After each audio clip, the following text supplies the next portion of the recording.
Namaskar. Welcome to Aware and Care, a weekly Ayurvedic program to help you with your well-being, mental and physical. I'm Madhavi Bathula. I'm joined by our favorite doctor, Dr. Ambika Nair, who is the co-founder and chief consultant at Santhigram group of companies. Namaskar, doctor. Welcome to the show. Namaskar ji. How are you?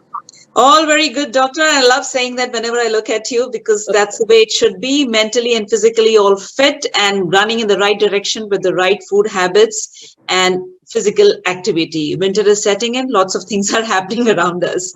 Absolutely. Dr. Nair, let's get to the topic this evening about dysmenorrhea, a condition which is affecting 16 to 91% of the women in the reproductive age. Painful periods, it is called. Let us try to understand why this painful condition is affecting our quality of life, work, and relationships. Good. What exactly is this and why does it come?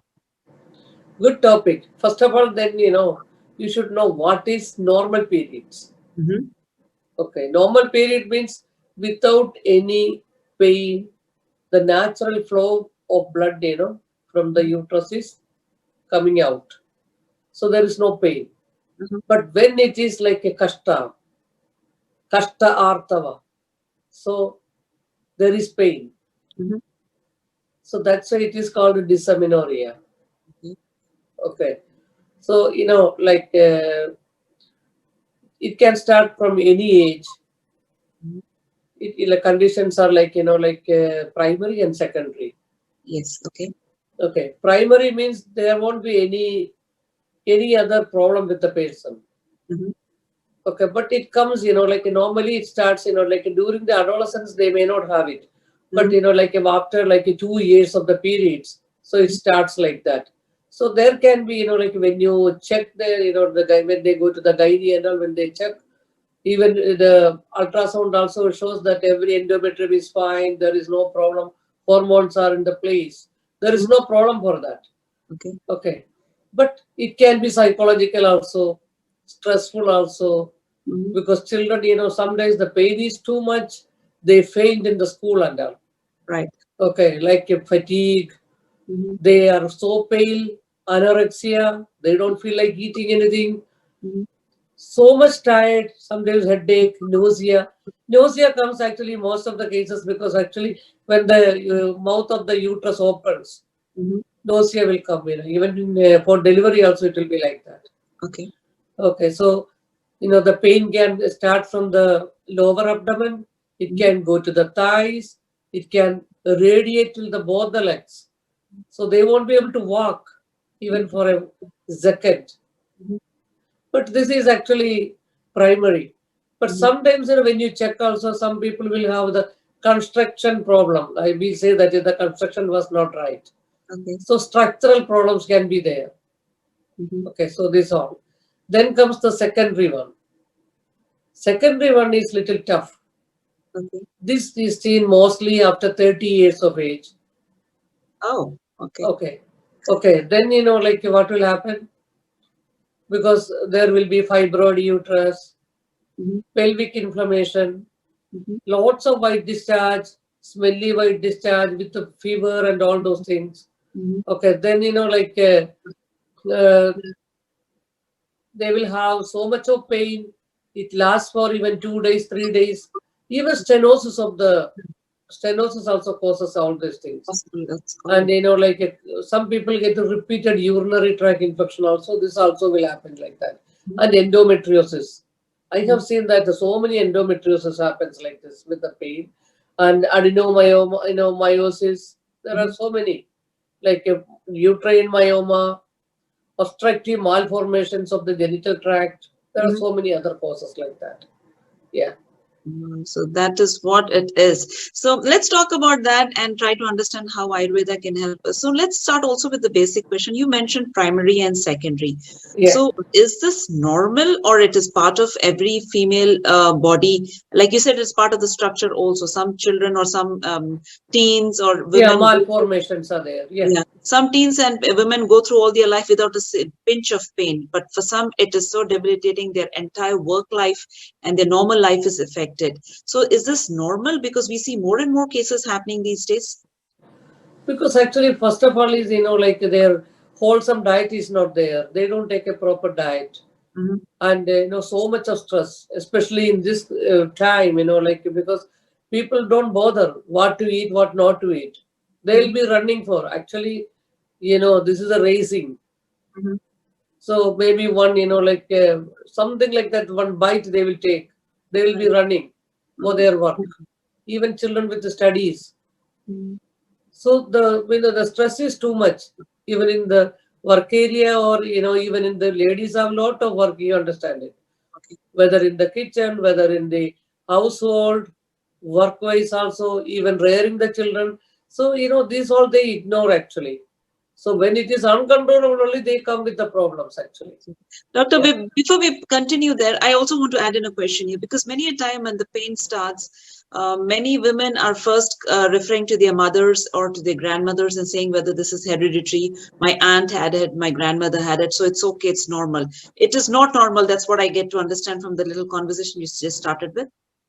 See, hormonal imbalance actually in normal, in the primary thing, prostaglandin only causes because this is all vada related.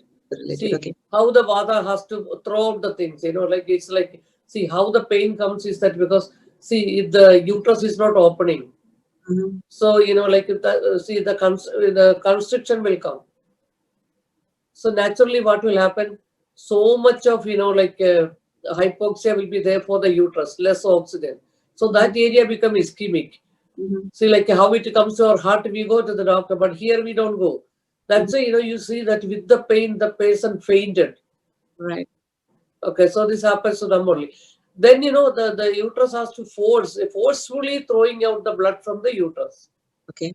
So that pain is very bad actually. Mhm. Yeah. So this is considered a disease, or inability, or condition, or what is it called? Because many a time socially, people say period pain is just period pain. Every woman gets it. You just have to deal with it. So No. coming from a doctor, we will understand it better. Yeah. Tolerance. Okay. Tolerance is very less in our young children. That's why they always say with the age it will go.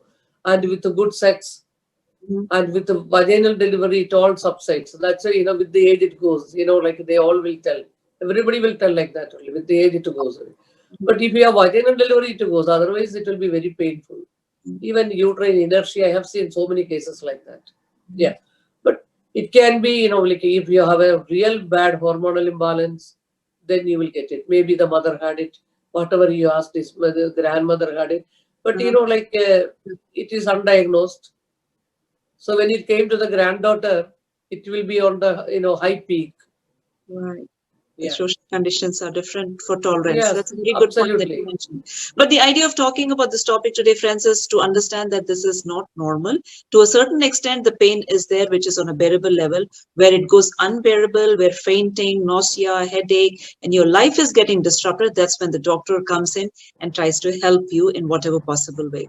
So let's talk about when the first sign of unable to tolerate the pain starts up. Maybe it could be nausea, maybe because the kid is missing school, or a woman is missing work and unable to do something. Is that the first sign that the tolerance level is completely out of control? No, for some children, they will have a severe headache. Mhm. They can't even blurred vision they will have. Oh. So in that their blood pressure goes down. Uh-huh. That is there. So that's why they can faint also. And it So is like a this labor pain. is Some people it will be like a very bad labor pain. wow. With Okay, that the is the labor best way pain, to you won't be explain able to that. go to school. Okay. So we are talking about a pain level that is equivalent to labor pain. So any woman who's Yes, watching this, and spasmodic. any father, any male member of the family who's seen a female going through labor pain, we are talking about that level of excruciating pain during periods. So empathy, compassion, and a doctor's visit is a must. So, doctor, these pains happen for all the 5 days on a regular period, or it happens only in the beginning? No, it starts actually. Some people will get like a premenstrual, Okay. like 1 week before the, like periods. Normally, Mhm. periods happens, like if it is normal means it will be like 28 days to 30 days. The period will come. So like 1 week before itself, it will start. Okay. Then, like after the flow, See, it all depends upon the person. It all depends upon the constitution. So it is kapha related means, that very disturbed. Actually, the digestion also will go very bad. They won't be able to eat. Bloated abdomen. Even with the pitta, their acne also will be very bad. Kapha people will get a lot of constipation with during the period time. We have seen a lot of cases like that actually. So we are talking about changing times where medicine is available, information is available, and we would request all the people who are facing this condition to actually reach out to a doctor, because there's always this grandma's tales, like you just mentioned, that many times there is a generation of information which flows down.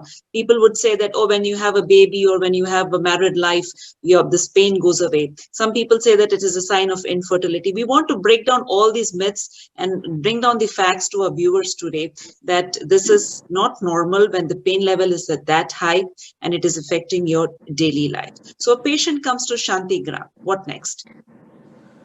Patient comes to Santhigram, I will see whether it is primary or secondary, whether it is psychological. Okay, because some people, like just want to escape also, they will have these issues because they want to take rest for 2 days. Situations make them to do like that. You understand, no? Sorry, doctor, repeat that. Psychological. So you're saying that there are certain factors where people are, women are Yes. trying to take a break. Depression patients are there. Depression patients will always tell that because I have periods, I don't like to work, I don't like to do anything. Okay. So pain is there, they will tell, because we have seen cases like that. Okay. Okay, then we will ask them, did you take anything? No.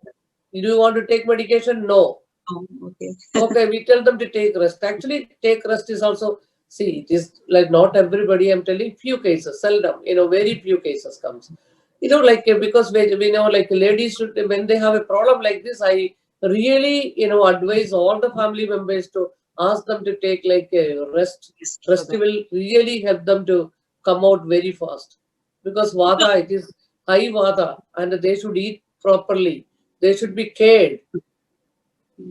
So even if it is a psychological condition at that point where the person is imagining that level of pain, it still requires attention and treatment. So let's also deal with that both ways, whether we always talk in aware and care, the mind and the body go together. Yes. Even in the mind, if it is the fear factors that also can be dealt at Santhigram. And if it is a physical pain, that also can be dealt. So you start with counseling and understand whether it's a primary pain or the secondary pain. Any kind of blood test that you want on the patient? They come with the blood test only. Okay. And what does the blood test talk about? It's only about because we will see that whether the hormonal level, whether it is okay or not, whether how often they are getting the periods, whether it is twice a month, whether it is after 40 days, whether after every 3 months. The pattern we will see.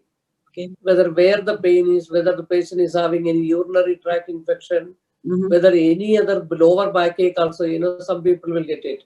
So they will get correlated with this. So they will tell, oh, I too have the same problem. Okay. Whether any other issues like headaches, they will be telling, we will find out whether they have any cervical spondylosis or whether any sinus issues. Small children will come because they always sit on the computer. So like headaches can be even with that only. Quite okay, possible. So we have to rule what about out. ultrasounds and MRIs? Do you want them to bring? MRIs, we will see whether the uterus is bulky, whether any other, there are so many things, whatever it is. Okay. So we will see whether enlarge the uterus or anything, any other things. Many fibroid, endometriosis. Normally they come with endometriosis only. Okay. Yeah.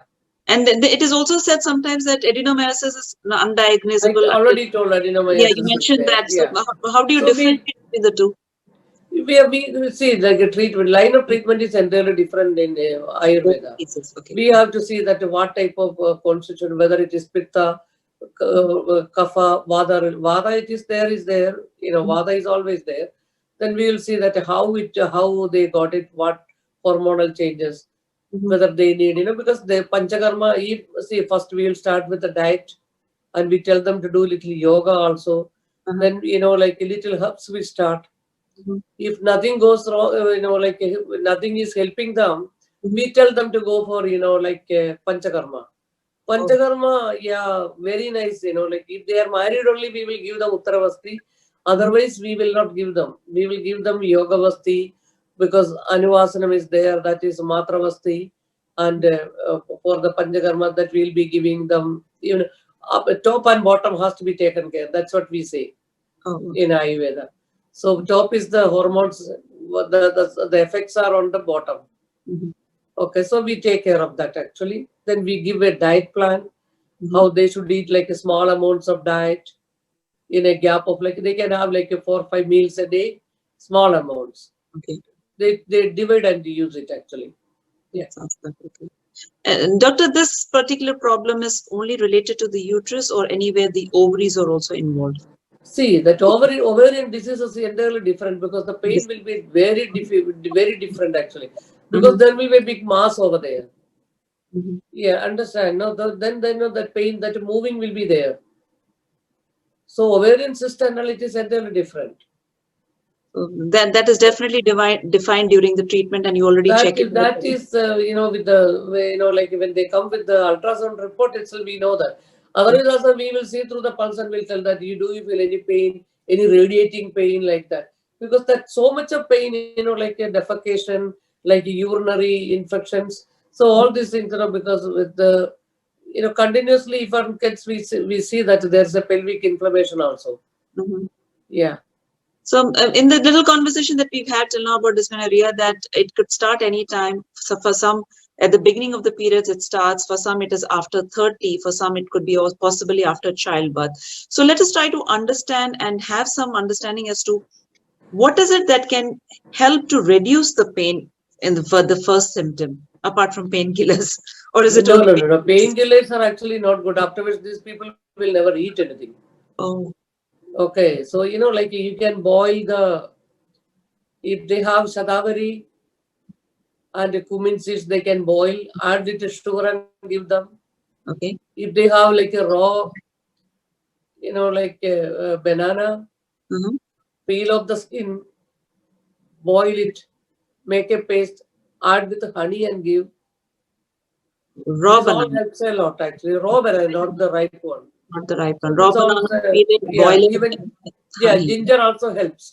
See, it relieves the congestion. Congestion, okay. Yeah, that's the thing, because it's congested. The flow wants to come. It's like making a bund.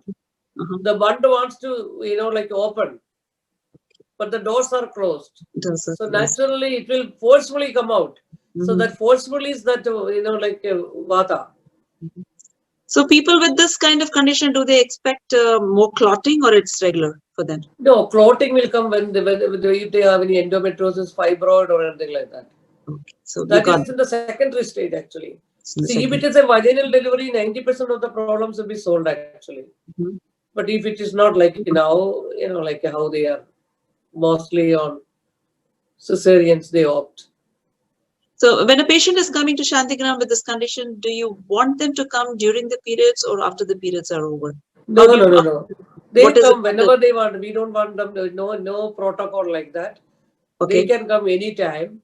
So when the problem, then we will see that after taking the medication, how was the next period? Okay, then they feel it better. Because other problems will be there, means, like sometimes, I don't give any painkiller or anything, like, so they'll tell, no, I cannot, because they are afraid. Yes. They will tell that because the pain is so much, they are telling that, we are afraid, so we may go like that. So they will take the painkillers, like, then after like one period, they will tell, now we understood, we don't get anything like that. Because Ashwagandha is there. There are so many good medications are also there. Chandraprabha, yeah. But does this condition also affect any future infertility if they do not deal with it? Endometriosis and all, then, like other problems, Yeah, secondaries only because actually you come if any ovarian cyst or anything like that. Hormonal imbalance, if it is like too much, but we have treatment for all those things. So because you did mention that there is radiating pain, so this could lead to other problems if it is not attended initially and taken care of, because fainting, a person could faint and hurt himself or hurt herself and that could create secondary problems again. So it is important that they attend and reach out to the doctor and find all the natural and herbal remedies, and many of those things are also available at home. And when I say that, I'm sure most of the viewers are waiting for the section where doctor advises them to try using certain herbs or food habits that would help and improve the health of the uterus. What would that be? Yeah, I told you, like because warm any like a caffeine, they should not take coffee a lot. Okay. If they smoke, they should stop smoking. Mm-hmm. Okay, alcohol usage, this all should be not advisable. Mm-hmm. Okay, they can take like a warm water with honey also, it will help a lot. Mm-hmm. They can put like whatever I told now, Shatavari is there means they can use it. And cooked food, warm cooked food, and And hot fermentation, Mhm. it will relieve the pain a lot. And they should maintain a discipline, especially during this time, and see This that actually Rutucharya, Rutucharya is more important and Dinacharya is more important. See, when I talk like that, they will ask me, find some time also for that. That's what I was laughing. Okay. Because, see, when the Rutucharya, if they follow, they will be, really, they will do wonder in their life. But Mhm. there should be some discipline in the life. Right. Because actually, in the long term, you will see that how beneficial it is. You mentioned a very nice point that in today's working condition, women are sitting in front of the desk. Of course, apart from the other activities that they have to take care of and the chores that they have to take out, the sitting position also puts a lot of impact on the spine, especially when the radiating pain is there. So it is important that they reach out to the doctor and get the medication and the treatment. And I always mention, if you take out time for your wellness, you don't have to take out time for your illness. And I think this is one of them. And it is a long-term thing. It's not just for a couple of years. It handicaps a situation for many years until the years of menopause. Do you think the women who are reaching menopause have a different kind of a pain when it comes to dysmenorrhea? Sometimes, even I have seen that interstitial cystitis patients also. Like, Mhm. they go so many times for the urination. Mhm. So these people also get the pain like that. They do. Yeah. So this is a bouncer which comes at any point of time for a woman, and it needs to be taken care of. So Dr. Nair, as we're about to wind up this particular episode, please let us know if there's anything that you want to add in our today's episode and give advice to our viewers. No, if it is like an intolerable pain, and Mhm. if you cannot take care, you should always go to the doctor. Otherwise, it will be very difficult. Hormonal imbalance, your food habits you have to change. Don't eat anything very cold. Again, it will increase the pain only. And you see that whatever you eat, it should help you to maintain your health. Absolutely. And I think But all it takes is one visit to Santhigram or to your personal doctor and get to understand why this pain is coming. Is there a secondary reason or a primary reason for it? And get it off your head and live a healthy life. Thank you so much, Dr. Nair. It is always a delight to be talking to you. And I would want to have a final word from you on the consultation right now. Is the clinic open, or virtual consultation still in practice? no, we are doing both. Yeah, because actually, if like it is advisable to follow the protocol of bringing the COVID test Mhm. reports to me, so that it will be easy for us to take care of you. Absolutely. So this was a very informative session where it's all about hope, and it is a manageable condition, and there is hope at Shantigram also. So do visit Dr. Ambika Nair at shantigram.com, get your appointment, get this problem out of the way and live a healthy life. Thank you so much, Dr. Nair. It is always a delight to be talking to you. Namaskar. Thank you so much.